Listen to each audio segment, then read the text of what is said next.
Every year, the world says goodbye to artists, thinkers, and visionaries, people who shaped our lives without ever stepping foot in our homes. But somehow, they were always there, on the screens we watched growing up, in the music we played during heartbreak, on the radio during our morning commute. 2025 has taken from us a remarkable generation, legends of stage and screen, titans of music, champions of sports, and the voices we trusted for truth. Today, we honor their stories, not just how they died, but why they mattered. This is our tribute to the cultural icons we lost in 2025. Oscar-winning actor Louis Gossett Jr. has passed away at the age of 87. We learned today that actor Louis Gossett Jr. has died, a trailblazing actor, the first black man to win the Oscar for Best Supporting Actor for his role in An Officer and a Gentleman. Louis Gossett Jr. wasn't just an actor, he was a trailblazer. Born in 1936 in Brooklyn, New York, he grew up in a time of segregation and limited opportunity. But talent has a way of demanding space, and Gossett's presence could never be ignored. In 1977, he shook American households as Fiddler in Roots, a performance that would become a cultural reckoning. It brought slavery and dignity to primetime television in a way that had never been seen before. Then came 1983. Gossett made history again, winning the Academy Award for Best Supporting Actor in An Officer and a Gentleman. It was a performance of strength, discipline, and depth, and made him the first black man to win in that category. But Louis was more than a performer. He was a warrior for justice. He founded the Iracism Foundation, dedicated to eradicating racism and inequality through education and storytelling. I have a foundation which is being born with Father Clements, etc. And that is why I spoke this way. It's a foundation to replace that information in a thing called, we've copyrighted a thing called the Shamba Center. A Shamba is Swahili, S-H-A-M-B-A. It's just the name. It's a Shamba Center. Secretary Alexander of HUD has heard about. He didn't know the name Shamba, but he knows about what I've just said. He says, my God, you can do that across the country. In his final years, Gossett was open about his battles with cancer, with COVID-19, and with the long fight to be seen. I'm of a gentleman of service these days, and to serve all other people who have prostate cancer would like to keep it a secret.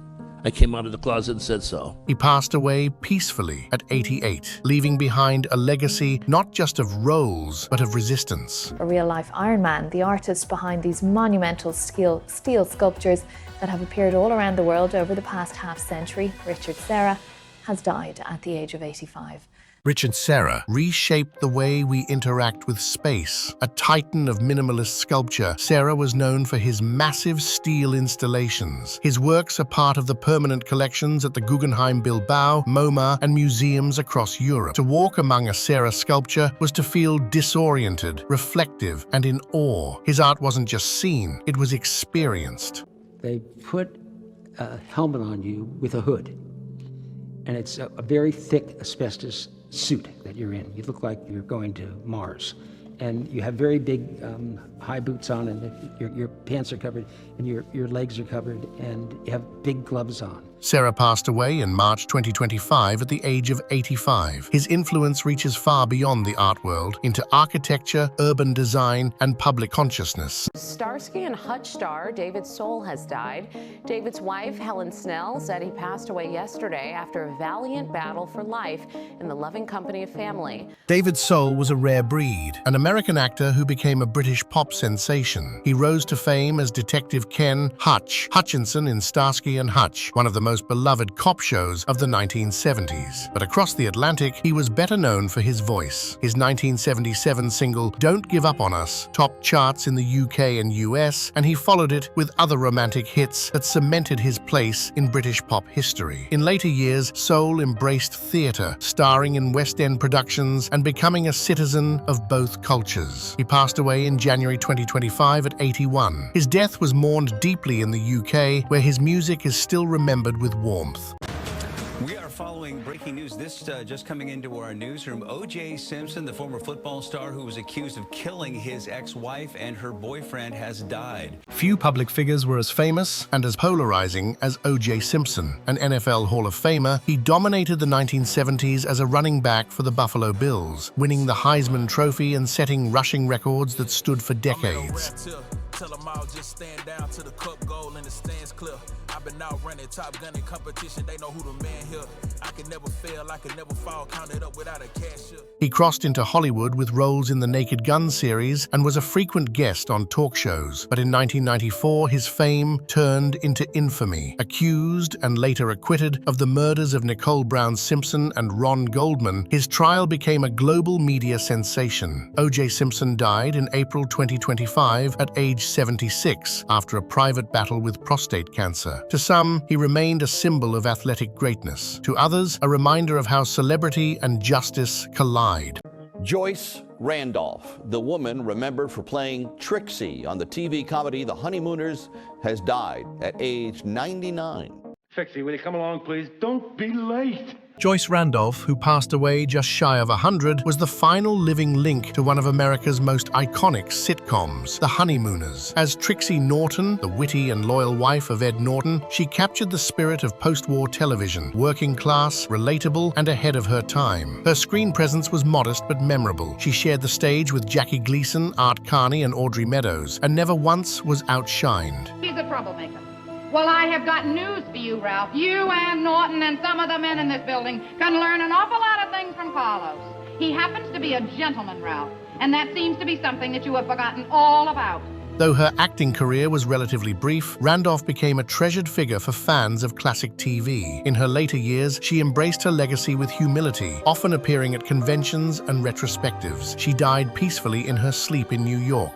Any footballer playing in a World Cup is the pinnacle of a sporting career. Only the luckiest find themselves in the final and then on the winning team.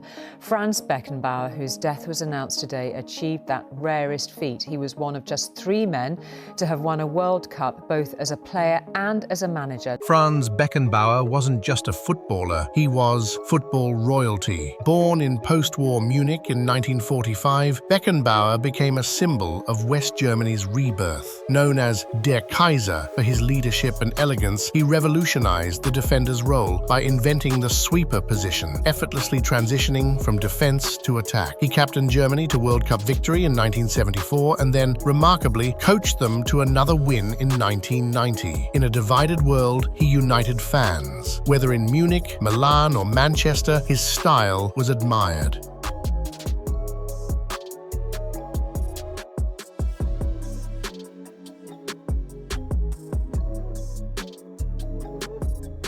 Beckenbauer passed away at 78 after a long illness. UEFA, FIFA, and fans around the world mourned a man who made football beautiful and made Germany proud. Glynis Johns, a Tony Award-winning stage and screen star who played opposite Julie Andrews in the classic movie Mary Poppins, has died. With her crisp diction and iconic husky voice, Glynis Johns brought elegance and mischief to the screen for nearly 70 years. Born in South Africa in 1923 to Welsh parents, Glynis was a prodigy, performing Shakespeare before she was 15 and starring in British films before World War II ended. For many, she'll always be remembered as the suffragette mother in Mary Poppins, Mrs. Winifred Banks, whose whimsical passion for women's rights added depth to a family film classic. But her greatest triumph may have come on stage. In 1973, she originated the role of Desiree Armfeldt in Stephen Sondheim's A Little Night Music. The song Send in the Clowns, written for her distinct voice, became a global anthem of regret and reflection. She died just months after turning 100. 100 years of life, over 60 films, a Tony Award, an indelible mark on the arts in both the UK and US. Glynis Johns wasn't just a performer, she was an institution. We have some sad news out of the entertainment world tonight. Singer-songwriter Carmen has died. Few voices captured emotional loneliness quite like Carmen. Born in Cleveland, Ohio in 1949, Carmen was a classically trained pianist who found himself drawn to rock and roll. He first rose to fame as the frontman of the Raspberries, a band that helped define the power pop genre in the 1970s. But it was his solo work that turned him into an international icon. All by Myself Myself, released in 1975, blended romantic despair with orchestral grandeur. Inspired by Rachmaninoff, the song soared up charts in both the US and UK and would later be revived by Celine Dion in the 1990s. Then came Hungry Eyes, a pop masterpiece forever tied to the 1987 film Dirty Dancing. It became a radio staple across continents. Carmen passed away quietly at 74, his family describing it as peaceful. Though his public appearances faded in recent years, his music never did. His melodies remain the soundtrack of yearning and romantic reflection. The broadcasting world is mourning the loss of longtime NPR host Bob Edwards. He died on Saturday at the age of 76. Before podcasts, before 24/7 streaming news, there was Bob Edwards. The Kentucky-born broadcaster became the first host of NPR's Morning Edition in 1979. For over 25 years, his was the voice millions of Americans started their day with. Edwards had a way of making complex topics human. He could interview a president and a poet with the same grace. In 2004, when NPR's management controversially removed him, the backlash was swift. Listeners across the country sent thousands of protest letters, a testament to his quiet influence. He won a Peabody Award, multiple Edward R. Murrow honors, and even inspired European broadcasters with his unflappable tone. I'm Bob Edwards, host of The Bob Edwards Show on Sirius XM Radio. The Case Summit for Leaders in Advancement is coming up soon. The annual gathering of senior-level higher education advancement professionals takes place July 15th through 17th in Washington, D.C. Edwards passed at 76 due to heart failure. His voice is no longer on air, but it echoes still in every thoughtful journalist who values truth over drama. R&B singer Angie Stone has died in a car crash. We're told she had just finished a concert in Mobile, Alabama Friday, was heading to Atlanta when the van she was riding in crashed. Angie Stone, the soulful voice behind hits like No More Rain and Wish I Didn't Miss You, passed away on March 1st, 2025. The Grammy-nominated singer died in a tragic car crash near Montgomery, Alabama. She was returning from a performance when her van flipped and collided with a semi-truck. Angie began her career in the hip-hop trio The Sequence and went on to shape the sound of neo-soul in the 2000s. Known for her powerful voice and emotional honesty, she inspired a generation of artists and fans alike. Angie was 63. Her music lives on. Rock star Joey Molland passed away this week. He played guitar in the band Badfinger. Joey Molland, the last surviving member of the iconic rock band Badfinger, died on March 1st, 2025 in Minnesota. He was 77 years old. Joey helped define the early power pop sound with hits like No Matter What and Baby Blue. He also contributed to legendary albums like George Harrison's All Things Must Pass and John Lennon's Imagine. In recent years, Joey had battled serious health issues including diabetes and pneumonia. Despite that, he remained active in music until his final days. Joey Molland leaves behind a timeless musical legacy that continues to influence artists around the world. Jazz funk pioneer Roy Ayers has died. Roy Ayers, known as the godfather of neo-soul, died on March 4th, 2025 in New York City at the age of 84. A vibraphone virtuoso and jazz funk pioneer, Ayers is best remembered for his classic Everybody Loves the Sunshine. His smooth grooves laid the foundation for genres like hip-hop and R&B, with artists like Dr. Dre and Mary J. Blige sampling his work. Roy Ayers composed for films, released over 30 albums, and remained a cultural force for over 60 years. His music continues to bring sunshine to the world. Welcome back. We have some breaking news today. Pamela Bach has died today at the age of 62. Pamela Bach Hasselhoff, actress and former wife of David Hasselhoff, was found dead at her home in Hollywood Hills on March 5th, 2025. She died from a self-inflicted gunshot wound. Pamela starred in popular shows like Knight Rider, Baywatch, and The Young and the Restless. She was also known as a dedicated mother to her two daughters, Taylor and Haley. Her passing shocked the entertainment world and left many mourning a talented and compassionate woman. Pamela was 61. May she rest in peace.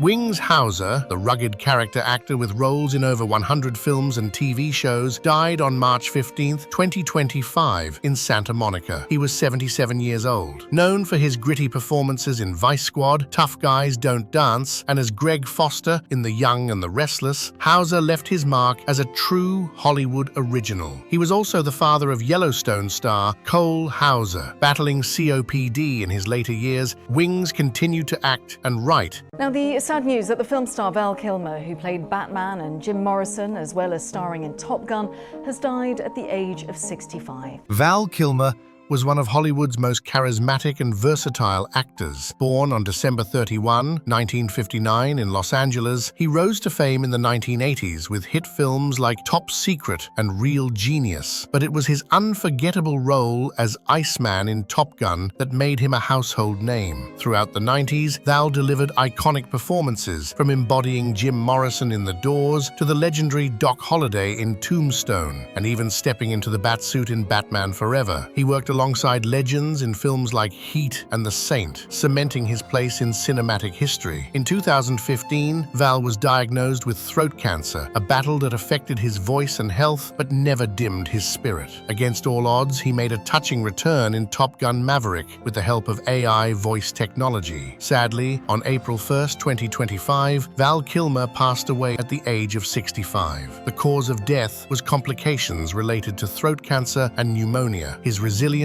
talent, and unforgettable performances will continue to inspire fans for generations. These were not just celebrities, they were cultural forces. Their work outlives them, not in memory alone, but in music still played, films still watched, matches still remembered. They shaped who we are, and now it's our turn to remember them. Play their songs, watch their films, tell their stories, so that future generations will know greatness does not die, it echoes.